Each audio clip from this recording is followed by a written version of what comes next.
Hello everyone, I hope you are doing well. Today we'll talk about how to fix or how to solve the problem of display on the application of Truecaller.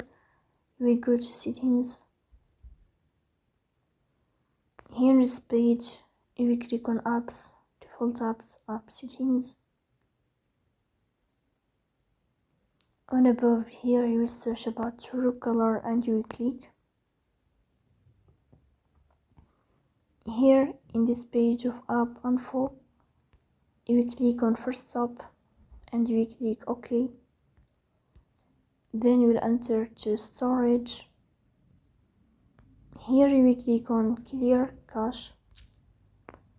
Then we go to Play Store and you will update your app. So that's all. Don't forget to support us by like and subscribe. See you next time.